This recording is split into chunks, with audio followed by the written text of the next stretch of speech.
Assalamualaikum warahmatullahi wabarakatuh. Perkenalkan, nama saya Sri Wahyuni dengan NIM B05222039. Nah, di sini saya akan menjelaskan materi-materi perkuliahan saya selama semester 2 ini dengan mata kuliah pengantar manajemen kesehatan. Nah, langsung saja saya ke materi yang pertama yaitu penggerakan dan pelaksanaan dalam manajemen. Akuntansi adalah kata lain dari direction atau bimbingan dan merupakan fungsi manajemen yang tidak dapat dilepaskan dari beberapa fungsi manajemen lainnya, serta saling berhubungan erat. Dan yang kedua adalah actualing. Definisi actualing adalah menggerakkan orang-orang agar mau bekerja dengan sendirinya atau dengan kesadaran secara bersama-sama untuk mencapai tujuan yang dikehendaki secara efektif. Menurut Fishman pada tahun 2013. Definisi fungsi penggerakan. Menurut para ahli, yaitu daerah Malaya Hasibuan, penggerakan atau pengarahan adalah mengarahkan semua karyawan agar mau bekerja sama dan bekerja efektif dalam mencapai tujuan perusahaan. Sedangkan menurut Muninjaya, penggerakan adalah hubungan antara dua aspek dua individual yang ditimbulkan oleh adanya peraturan terhadap bawahan-bawahan untuk dapat dipahami, dan pembagian pekerjaan yang efektif untuk tujuan perusahaan yang nyata.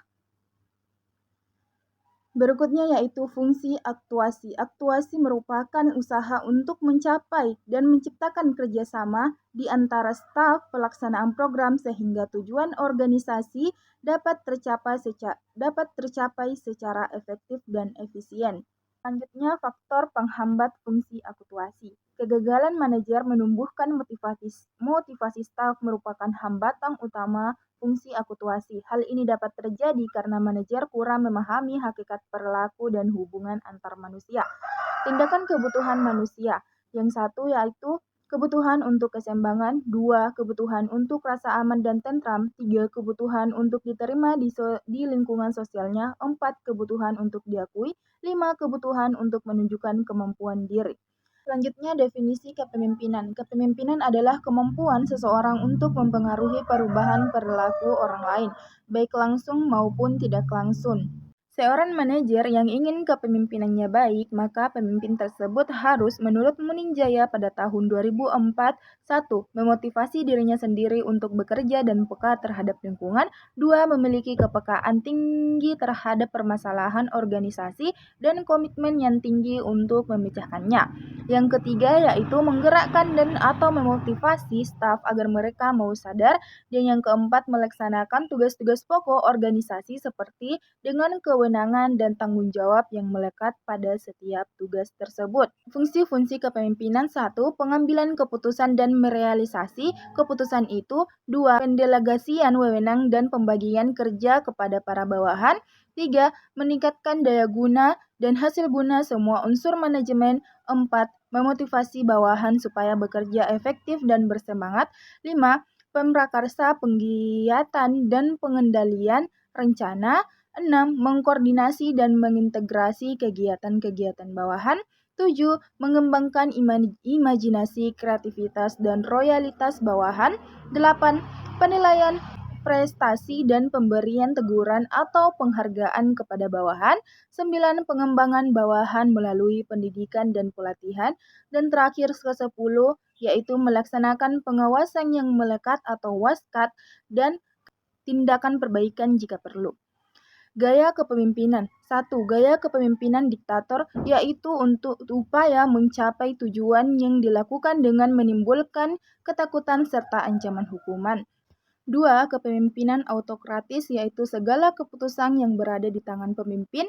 3. Yaitu kepemimpinan demokratis yang ditemukan perang serta bawahan dan pengambilan keputusan dilakukan secara musyawarah. Dan 4. Gaya kepemimpinan laissez-faire, yaitu peranan pemimpin hampir tidak terlihat karena segala keputusan diserahkan kepada bawahan. Jadi setiap anggota organisasi dapat melakukan kegiatan. Yang kedua yaitu monitoring dan evaluasi pelaksanaan program kesehatan. Batasan monitoring. Keberhasilan sebuah program dapat dilihat dari apa yang direncanakan dengan apa yang dilakukan. Apakah hasil yang diperoleh berkesesuaian dengan hasil perencanaan yang dilakukan untuk dapat memperoleh implementasi rencana sesuai dengan apa yang direncanakan. Monitoring ditujukan untuk memperoleh fakta, data, dan informasi tentang dilaksanakan program, apakah proses pelaksanaan kegiatan, informasi tentang pelaksanaan dilakukan sesuai dengan apa yang sudah direncanakan. Monitoring merupakan kegiatan untuk mengetahui apakah program yang dibuat itu berjalan sesuai sebagaimana mestinya, sesuai dengan apa yang direncanakan, adakah hambatan yang terjadi, dan bagaimana para pelaksana program itu mengatasi hambatan tersebut. Proses dasar dalam monitoring ini meliputi 3 tahap, yaitu 1. Menetapkan standar pelaksanaan, 2. Pengukuran pelaksanaan, 3. Menentukan kesenjangan antar pelaksanaan dengan standar dan rencana. Yang kedua, batasan evaluasi program. Penilaian evaluasi merupakan tahapan yang berkaitan erat dengan kegiatan monitoring karena kegiatan evaluasi dapat menggunakan data yang disediakan melalui kegiatan monitoring. Evaluasi bertujuan memperoleh informasi yang tepat sebagai bahan pertimbangan untuk mengambil keputusan tentang perencanaan program, keputusan tentang komponen input pada program, implementasi program yang mengarah kepada kegiatan, dan keputusan tentang output menyangkut hasil dan dampak dari program kegiatan. Selanjutnya, aspek komunikasi dalam organisasi. Komunikasi adalah suatu alat untuk menyampaikan perintah, laporan, berita, ide, pesan, atau informasi dari komunikator kepada komunikan agar di antara mereka terdapat interaksi. Tujuan komunikasi yaitu memberikan perintah, laporan, informasi, ide, saran, dan menjalin hubungan dari seorang komunikator kepada komunikan atau penerimanya. Prinsip-prinsip monitoring. 1. Monitoring harus dilakukan secara terus-menerus. 2. Monitoring harus menjadi umpan balik terhadap perbaikan kegiatan program organisasi. 3. Monitoring harus membagikan manfaat baik terhadap organisasi maupun terhadap pengguna produk atau layanan. Yang keempat, monitoring harus dapat memotivasi staf dan sumber daya lainnya. 5. Monitoring harus berorientasi pada peraturan yang berlaku. 6. Monitoring harus objektif. 7. Monitoring harus berorientasi pada tujuan program. Manfaat monitoring. 1. Mengetahui proses dan hasil terhadap penyelenggaraan program. 2. Alat manajemen untuk proses belajar dari pengalaman. 3. Untuk membuat perencanaan dan melaksanakan rencana dengan lebih baik di masa mendatang. 4. Dapat diketahui berbagai hal yang berkaitan dengan tingkat pencapaian tujuan atau keberhasilan, ketidakberhasilan, hambatan, tantangan, dan ancaman tertentu dalam mengelola program. Kelima, sebagai alat untuk mengukur kemajuan dan pencapaian program. Proses monitoring. Proses monitoring yaitu 1. Tahap perencanaan, 2. Tahap pelaksanaan, 3. Tahap pelaporan. Cara mendapatkan data pada saat monitoring dan evaluasi. 1. Survei, 2. Observasi, 3. Wawancara, dan 4. Dokumentasi. Materi yang ketiga adalah manajemen pelayanan kesehatan. Definisi pelayanan kesehatan. Pelayanan kesehatan menurut Prof. Dr. Suikiddo Nathuatmojo pada tahun 2003 adalah sebuah subsistem pelayanan kesehatan yang tujuan utamanya adalah pelayanan preventif atau pencegahan dan promotif atau peningkatan kesehatan dengan sasaran masyarakat. Sedangkan menurut Azul Azwar pada tahun 1996, pelayanan kesehatan adalah upaya yang diselenggarakan sendiri atau secara bersama-sama dalam suatu organisasi untuk memelihara dan meningkatkan kesehatan, mencegahnya dan menyembuhkan penyakit serta memulihkan kesehatan mau perorangan, keluarga, kelompok, ataupun masyarakat. Batasan pelayanan kesehatan yaitu yang pertama, usaha sendiri, yang kedua, usaha lembaga atau organisasi, yang ketiga, memiliki tujuan yang dicapai, yang keempat, lingkup program, lingkup pelayanan kesehatan, dan yang kelima, bermutu. Pelayanan kedokteran. Pelayanan kesehatan yang termasuk dalam kelompok pelayanan kedokteran atau medical service ada ditandai dengan cara pengorganisasian yang dapat bersifat sendiri, solo praktis, atau secara bersama-sama dalam suatu organisasi. Tujuan utamanya untuk menyembuhkan penyakit dan memulihkan kesehatan serta sasaran utamanya untuk perseorangan atau keluarga.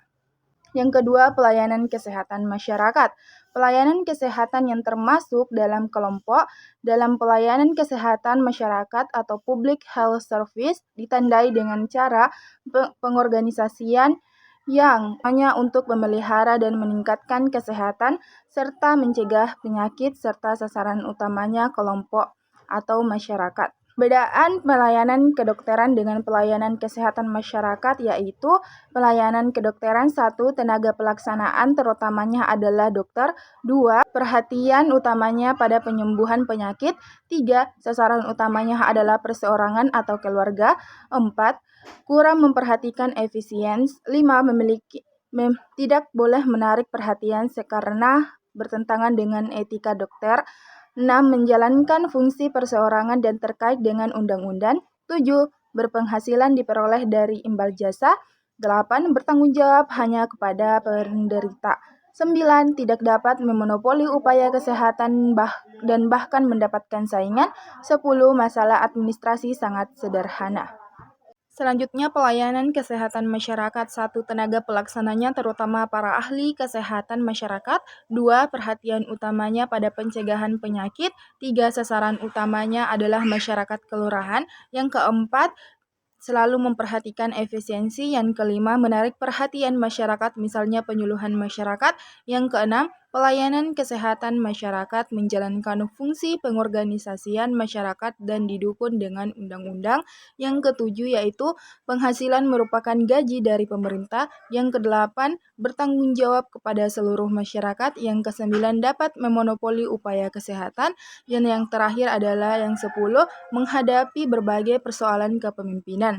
Syarat pokok kesehatan: 1. Tersedia dan berkesinambungan. 2. Dapat diterima dengan wajar. 3. Mudah dicapai. 4.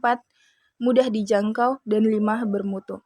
Pelayanan kesehatan menyeluruh dan terpadu. Pengertian pelayanan kesehatan yang menyeluruh dan terpadu ada dua macam.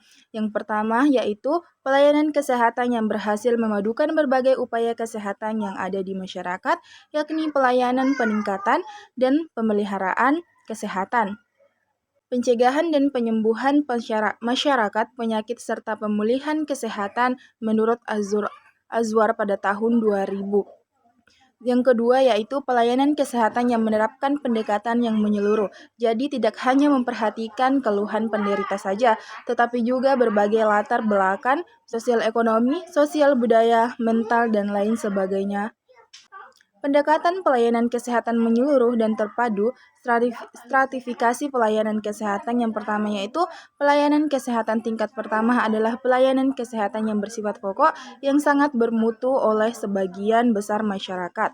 Yang kedua yaitu pelayanan kesehatan tingkat kedua adalah pelayanan kesehatan yang lebih lanjut telah bersifat rawat inap dan untuk menyelenggarakannya telah dibutuhkan tersedianya tenaga-tenaga spesialis. Yang ketiga, pelayanan kesehatan tingkat ketiga adalah pelayanan kesehatan yang bersifat lebih kompleks dan umumnya diselenggarakan oleh tenaga spesialis. Materi keempat adalah subsistem pelayanan kesehatan. Sistem rujukan pelayanan kesehatan merupakan penyelenggara pelayanan kesehatan yang mengatur pelimpahan tugas dan tanggung jawab timbal balik pelayanan kesehatan, baik vertikal maupun horizontal. Jenis rujukan secara konseptual menurut Hatmoko pada tahun 2000, yang pertama yaitu rujukan medik yang meliputi konsultasi penderita, pengiriman bahan untuk pemeriksaan laboratorium, dan mengirim tenaga kesehatan yang kompeten. Sedangkan yang kedua yaitu rujukan kesehatan yang bersifat preventif dan promotif yang meliputi pemberantasan penyakit menular, pemberian pangan karena terjadinya kelaparan di suatu wilayah, penanggulangan keracunan dan bantuan obat-obatan, penyediaan air bersih bagi masyarakat yang kekurangan air bersih, Selanjutnya, definisi rujukan horizontal dan vertikal. Rujukan vertikal merupakan rujukan antar pelayanan kesehatan yang berbeda tingkatan, sedangkan untuk rujukan horizontal merupakan rujukan antar pelayanan kesehatan dalam satu tingkatan. Manfaat rujukan dari sudut pemerintah, yaitu yang pertama dapat membantu penghematan dana dan memperjelas sistem pelayanan kesehatan. Sedangkan dari sudut pandang masyarakat, manfaatnya yaitu meringankan biaya pengobatan dan mempermudah masyarakat mendapat pelayanan, dan dari sudut pelayanan kesehatan yaitu memperjelas jenjang karir tenaga kesehatan dan membantu peningkatan pengetahuan dan keterampilan. Selanjutnya, definisi program menjaga mutu yaitu suatu upaya yang berkesinambungan, sistematis, dan objektif dalam memantau dan menilai pelayanan yang diselenggarakan dibandingkan dengan standar yang telah ditetapkan. Manfaatnya yaitu meningkatkan efektivitas, meningkatkan efisiensi, meningkatkan penerimaan masyarakat, dan melindungi pelaksanaan pelayanan kesehatan. Bentuk program menjaga mutu dibagi menjadi dua, yaitu program jaminan mutu prospektif dan program jaminan mutu konkuren. Program pelayanan kesehatan masyarakat meliputi puskesmas, keluarga berencana, kesehatan ibu dan anak, kesehatan sekolah, kesehatan gigi dan mulut, kesehatan jiwa, laboratorium sederhana, pembangunan kesehatan masyarakat desa, program pencegahan dan pemberantasan penyakit menular, pencegahan dan pemberantasan penyakit tak menular, program perbaikan gizi, dan terakhir program peningkatan kesehatan lingkungan di masyarakat. Selanjutnya materi kelima, etika manajemen kesehatan. Definisi etika menurut pakar, pengertian etika yaitu merupakan kumpulan tata cara dan sikap baik dalam pergaulan antar manusia yang beradab. Burton dalam bukunya yang berjudul Etika pada tahun 2000 memberikan 4 macam etika. Yang pertama yaitu etika yang menyangkut cara atau tata cara suatu perbuatan harus dilakukan manusia. Yang kedua yaitu etika hanya berlaku dalam situasi di mana kita tidak seorang diri atau ada orang lain di sekitar kita. Dan yang ketiga yaitu etika bersifat relatif. Dan yang keempat terakhir, etika memandang manusia dari segi lahiriah saja. Selanjutnya, definisi etika kesehatan. Etika kesehatan adalah suatu tatanan moral yang berdasarkan sistem nilai yang berlaku secara universal dalam eksistensinya, mencegah perkembangan resiko pada individu, kelompok, dan masyarakat yang mengakibatkan penderitaan sakit dan kecacatan, serta meningkatkan keberdayaan manusia untuk hidup sehat dan sejahtera. Etika kesehatan yang pertama mengatur bagaimana bertingkah laku dalam memberikan jasa pelayanan. Yang kedua, menentukan aturan-aturan yang mengatur bagaimana menangani suatu masalah yang berkaitan dengan etik, prinsip-prinsip etika kesehatan. Yang pertama yaitu otonomi, yaitu prinsip yang menghormati hak-hak pasien. Yang kedua, berbuat baik adalah prinsip moral yang mengutamakan tindakan yang bertujuan untuk kebaikan pasien atau penyediaan keuntungan dan menyeimbangkan keuntungan tersebut dengan risiko dan biaya. Yang ketiga, tidak merugikan. Prinsip ketiga adalah prinsip menghindari terjadinya kerusakan atau prinsip moral yang melarang tindakan yang memperburuk keadaan pasien. Yang keempat, kerahasiaan. Institusi kesehatan akan menjaga kerahasiaan informasi yang bisa merugikan seseorang atau masyarakat. Yang kelima, menepati janji. Tenaga kesehatan setia pada komitmen dan menepati janji serta menyimpan rahasia pasien. Yang enam adalah prinsip kepercayaan adalah hukum hubungan atau etika kepercayaan antar dua atau lebih pihak. Yang ketujuh, keadilan. Prinsip keadilan dibutuhkan untuk tercapai yang sama rata dan adil terhadap orang lain yang menjunjung prinsip-prinsip moral, legal, dan kemanusiaan. Yang delapan yaitu kejujuran, berhubungan dengan kemampuan seseorang untuk mengatakan kebenaran. Etika manajemen. Etika menyangkut perilaku, perbuatan, dan sikap manusia terhadap peristiwa penting dalam hidupnya. Jadi, etika manajemen merupakan standar kelayakan pengelolaan yang memenuhi kriteria etika. Pendekatan etika manajemen yaitu pertama, pendekatan utilitarian, kedua, pendekatan hak-hak individual, yang ketiga yaitu pendekatan peradilan. Yang selanjutnya yaitu faktor-faktor yang mempengaruhi etika manajemen. Yang pertama yaitu ada leadership, kedua ada strategi, dan ketiga adalah kebijakan organisasi karakter individu atau petugas kesehatan. Terima kasih. Never switch your sides, only switch your name.